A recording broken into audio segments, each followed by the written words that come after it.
जय हिंद प्यारे बच्चों। देखिए प्यारे बच्चों, आज की इस वीडियो में हम लोग काफी महत्वपूर्ण मोस्ट वीवीआई छपने वाला ऑब्जेक्टिव प्रश्न करने वाले हैं। चैप्टर नंबर पहला है प्यारे बच्चों वास्तविक संख्या यानी कि रियल नंबर्स। ये जितने भी प्रश्न है प्यारे बच्चों, टारगेट का ऑब्जेक्टिव बुक आता है आशीष पब्लिकेशन का, ये 2025 का है, उसी का है। तो क्लियर है, हम लोग चलिए शुरू करते हैं। सारे ही प्रश्न प्यारे बच्चों मोस्ट वीवीआई है, आपके परीक्षाओं के दृष्टिकोण से काफी महत्वपूर्ण है। प्रश्न 101 कह रहा है दो संख्याओं का लघुत्तम समावर्तक इनके महत्तम समावर्तक क्या 14 गुना है। लघुत्तम समावर्तक यानी इसको हम लोग एलसीएम बोलते हैं, तथा महत्तम समावर्तक यानी एचसीएफ का जोड़ 600 है। यदि एक संख्या 280 है तो दूसरी संख्या कितनी होगी, मतलब दूसरी संख्या है। ऑप्शन 4 दिए हैं 40, 80, 120 और 20। तो इनमें से आपको बताना है दूसरी संख्या कौन सा है। देखिए यह प्रश्न जो है 2018 के फाइनल मैट्रिक बोर्ड परीक्षा में पूछा जा चुका है। तो समझिए पर जो काफी महत्वपूर्ण प्रश्न है, कैसे आपको बनाना है चलिए हम समझाते हैं। देखिए दो संख्याओं का जो है लघुत्तम समावर्तक कह रहा है, इसके महत्तम समावर्तक का 14 गुना है। तो अब एक एलसीएम होगा, एलसीएम मतलब लघुत्तम समावर्तक का, एचसीएफ मतलब क्या होता है महत्तम समावर्तक। क्या कह रहा है गौर से पढ़िए कि दो संख्याओं का जो है लघुत्तम समावर्तक जो है ना, इनके महत्तम समावर्तक का 14 गुना है। तो हम लोग इस एचसीएफ को x मानेंगे तो लघुत्तम क्या होगा, इसका 14 गुना मतलब 14x हो जाएगा। क्लियर है। इसके बाद देखिए कह रहा है कि एलसीएम और एचसीएफ का योग जो है कितना है 600 है, मतलब 14x और x इस दोनों का योग मतलब जोड़ जो है 600 के बराबर दिया गया है। क्लियर है। तो 14 और ये x 15x हो जाएगा, 14x प्लस x 15x बराबर 600। तो x बराबर क्या हो जाएगा यहाँ पर बच्चों, तो 600 अब बट्टे ये देखिए ये गुना में है तो ये बट्टे में आ जाएगा। देखिए ये काटिएगा तो ये 15 चौक 60 मतलब 40 आ गया। मतलब हमने जो एचसीएफ माना है वो 40 आया है, और यहाँ एलसीएम कितना आ जाएगा 40 को 14 से गुना करिएगा तो 560। क्लियर है, समझ में आ गया। देखिए यहाँ से एलसीएम भी निकाल लिए और एचसीएफ भी हम निकाल लिए। इसके बाद क्या कह रहा है प्रश्न में कि यदि एक संख्या जो है 280 है तो दूसरी संख्या ज्ञात करिए। एक फॉर्मूला होता है बच्चों first number into second number, मतलब पहली संख्या गुने दूसरी संख्या बराबर क्या होता है एचसीएफ गुने एलसीएम होता है। यह फॉर्मूला को याद रखिएगा, काफी महत्वपूर्ण है। तो पहली संख्या एक संख्या 280 दिया है, आपको दूसरी संख्या निकालनी है, बराबर क्या होगा एचसीएफ कितना निकाले हैं 40, एलसीएम क्या है 560। तो यहां से दूसरी संख्या बराबर क्या हो जाएगा 40 गुने 560, और ये देखिए दूसरी संख्या जो है 280 के साथ गुना में था, तो यहां अगर जो है इधर भेजेंगे बराबर के दाईं साइड तो ये बट्टे यानी भाग में आ जाएगा। आप काट लेंगे, देखिए 1 0 से 1 0 कट जाएगा, 4 से काटेंगे ये 7 बार में, 7 से काटेंगे इसको 80 बार में ये कट जाएगा। मतलब दूसरी संख्या क्या निकल के आ गया 80 निकल के आ गया। ऑप्शन बी आपको लगा देना था। मुझे आशा आपको आसान भाषा में समझ में आ गया। यह प्रश्न काफी महत्वपूर्ण प्रश्न था बच्चों। अब देखिए प्रश्न 102 की ओर चलते हैं। कह रहा संख्या 23.43 पर ये रेखा दिया है। कह रहा है को p बट्टे q के रूप में, जहां p और q क्या है पूर्णांक है और q बराबर 0 नहीं होना चाहिए, लिखा जा सकता है। तो चलिए बच्चों 102 प्रश्न को हम लोग बनाना सीखते हैं।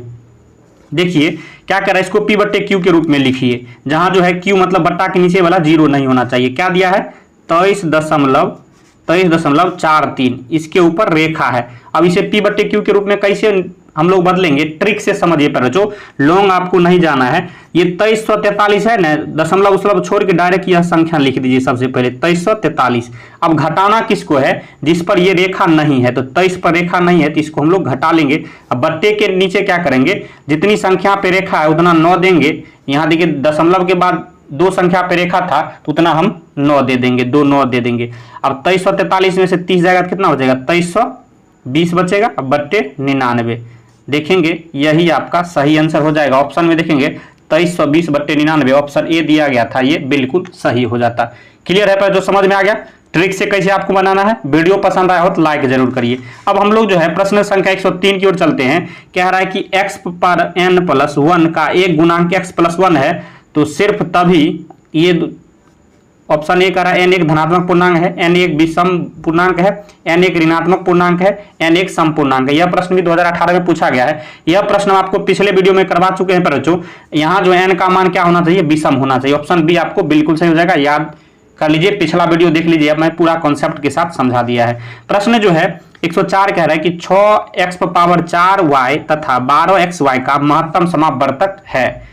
क्या है महत्तम समावर्तक, चलिए कॉन्सेप्ट के साथ समझाते हैं आपको। प्रश्न संख्या 104 को क्या क्या दिया है, एक है 6x power 4y, 6x power 4y, दूसरी क्या है संख्या 12xy, 12xy। इसका क्या चाहिए आपको HCF निकालना है। समझिए पर बच्चों, देखिए 6 को आप गुणनखंड में तोड़िएगा तो 2 गुने 3 होगा, इसको ज्यों का त्यों रहने दीजिए, x पर पावर 4 गुने y इस तरह से। देखिए ये गुणनखंड विधि से हम आपको HCF निकालना सिखा रहे हैं मौसो। 12 को तोड़िएगा तो क्या आएगा 2 का स्क्वायर यानी 4 गुने 3, तो 2 4 को क्या लिख सकते हैं 2 का स्क्वायर गुने 3 फिर गुना x इंटू वाई। अब देखिए HCF आपको निकालना है पर जो HCF क्या होता है दोनों में कॉमन होना चाहिए, इसमें भी वह संख्या उपलब्ध होना चाहिए, इसमें भी उपलब्ध होना चाहिए। तो यहाँ 2 यहाँ भी है, 2 का स्क्वायर यहाँ भी है। देखिए जब भी आप HCF निकालिए यानी मौसो निकालिए तो छोटा जिसका घात होता है उसको लेंगे। यहाँ 2 पर पावर 2 है, यहाँ 2 पर पावर 1 है, तो किसको लेंगे 2 पर पावर 1 यानी 2 को। क्लियर है, ये HCF में। LCM में जस्ट इसका उल्टा करते हैं, मैक्सिमम घात वाला को लेते हैं। 3 भी कॉमन है दोनों में, इसमें तो दोनों जगह एक ही पावर है तो 3 ऐसा ही आ जाएगा। अब x पर पावर यहाँ 4 है, x का घात यहाँ 1 है, तो छोटा वाला लेंगे x हो जाएगा, फिर y दोनों जगह है तो ये भी आ जाएगा। तो कितना निकल के आ गया 3 दूनी 6 इंटू XY। देखिए कितना आसान तरीका था पर जो हम बहुत ही आसान तरीका से चंद सेकेंडों में आप निकाल पाएंगे। ऑप्शन बी देखिए, ऑप्शन यहाँ देखिएगा सॉरी ऑप्शन डी दिया है 6XY, यही देखिए यहाँ भी आया है, ये बिल्कुल सही आंसर हो जाएगा। समझ में आ गया। प्रश्न 105 की ओर चलते हैं। कह रहा है कि रूट 10 गुने रूट 15 बराबर है। देखिए ऑप्शन यहां दिया गया है, ऑप्शन रूट क्या कह रहा है कि रूट 10 गुने रूट 15 किसके बराबर है पर जो ये प्रश्न संख्या 105 है। तो समझिए पर जो दोनों को एक रूट में हम लोग कर लेते हैं। ये कॉन्सेप्ट होता है जब दो रूट वाला संख्या इस तरह से गुना में हो तो एक ही रूट में दोनों को हम कर सकते हैं। रूट 10 गुने रूट 15 इस तरह से हम लोग रूट के अंदर 10 गुने 15 लिख सकते हैं। अब देखिए दोनों को गुणनखंड में तोड़िए तो 10 को गुणनखंड में तोड़िएगा तो 2 गुने 5 होगा, इसी तरह 15 को तोड़िएगा तो क्या होगा 5 गुने 3। अब जब रूट के अंदर दो संख्या मतलब जोड़ा में हो तो एक निकल जाता है, तो यहाँ देखिएगा 2 का जोड़ा नहीं बन रहा है, 5 जोड़ा बन रहा है तो एक 5 निकल जाएगा। 3 भी सिंगल है तो ये जोड़ा नहीं बनेगा, तो रूट के अंदर क्या बचेगा 2 गुने 3, 2 को 3 से गुना करेंगे 2 तिया 6, तो 5 रूट 6 देखेंगे कहाँ दिया है तो 5 रूट 6 आपको ऑप्शन ए दिया है, बिल्कुल सही हो जाता है। अब इसी तरह जो है प्रश्न संख्या 106 क्या कह रहा है कि 3 प्लस रूट 3 ये ब्रैकेट है, ये इस तरह से गुना में है, फिर 3 माइनस रूट 3 एक क्या कह रहा है परिमेय संख्या है। ऑप्शन ए है हाँ, ऑप्शन बी है नहीं, ऑप्शन सी कह रहा है कि कहा नहीं जा सकता, ऑप्शन डी कह रहा है ए और बी दोनों। अब समझिए पर जो क्या दिया है प्रश्न संख्या 106 क्या है 3 प्लस रूट 3, 3 प्लस रूट 3 इस तरह से है 3 माइनस रूट 3। ध्यान से देखिएगा, अगर कॉमन सेंस लगाइएगा पर जो अगर हम 3 को a मानते हैं और रूट 3 को b मानते हैं तो ये भी a ये भी b हो जाएगा। तो ध्यान से देखिएगा क्या फॉर्मूला यहाँ बन रहा है a plus b, common sense लगाइए into a minus b, a plus b गुने a माइनस b बराबर क्या फॉर्मूला होता है a square minus b square. समझ में आ गया, याद आ गया होगा आपको। अब देखिए यहाँ जो है a का स्क्वायर ये फॉर्मूला पर है तो direct a square minus b square होगा, तो a की जगह क्या होगा 3 का स्क्वायर, फिर b क्या है रूट 3 का स्क्वायर हो जाएगा। तो 3 का स्क्वायर क्या हो जाएगा पर 9, और स्क्वायर से रूट कट जाता है आपको पता होगा, तो यहाँ ये क्या बचा 3 बचा, तो 9 में से 3 जाएगा कितना बचा 6 जो है इसका बिल्कुल सही आंसर हो जाएगा। यहाँ यह पूछा जा रहा है कि परिमेय है कि परिमेय है, तो बट्टा 1 के रूप में हम लिख सकते हैं ये p अब बट्टे q, तो क्या हो जाएगा ये परिमेय है, यानी हाँ इसका बिल्कुल सही आंसर हो जाएगा, ऑप्शन ए लगा देना है। क्लियर है पर जो समझ में आ रहा है। प्रश्न 107 कह रहा है कि 1.34 को परिमेय संख्या के रूप में लिखिए। क्या कह रहा है पर जो 1.34 को किसके रूप में लिखिए तो परिमेय संख्या के रूप में। चलिए हम बताते हैं कैसे आपको लिखना है। 1.107 प्रश्न कह रहा है कि 1.34 को परिमेय संख्या के रूप में लिखने के लिए तो यहाँ से दशमलव हटाएंगे तो बट्टे के नीचे दशमलव के बाद जो संख्या जितना संख्या होता है गिन लेंगे उतना 0 देंगे, 1 और 2, 2 है तो 2 को 0 दे देंगे।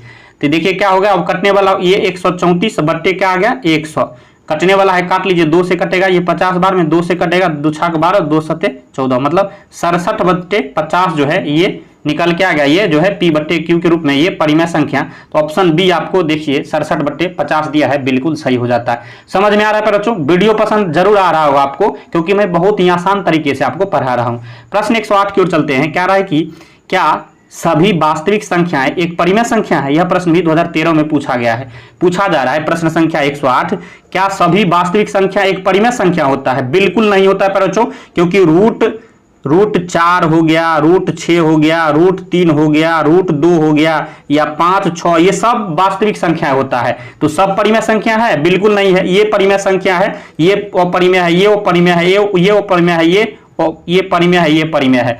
तो सभी जो है परिमेय संख्या है ऐसा बोल रहा है, तो बिल्कुल नहीं है बच्चों, ऑप्शन ए आपको लगा देना है। क्लियर है?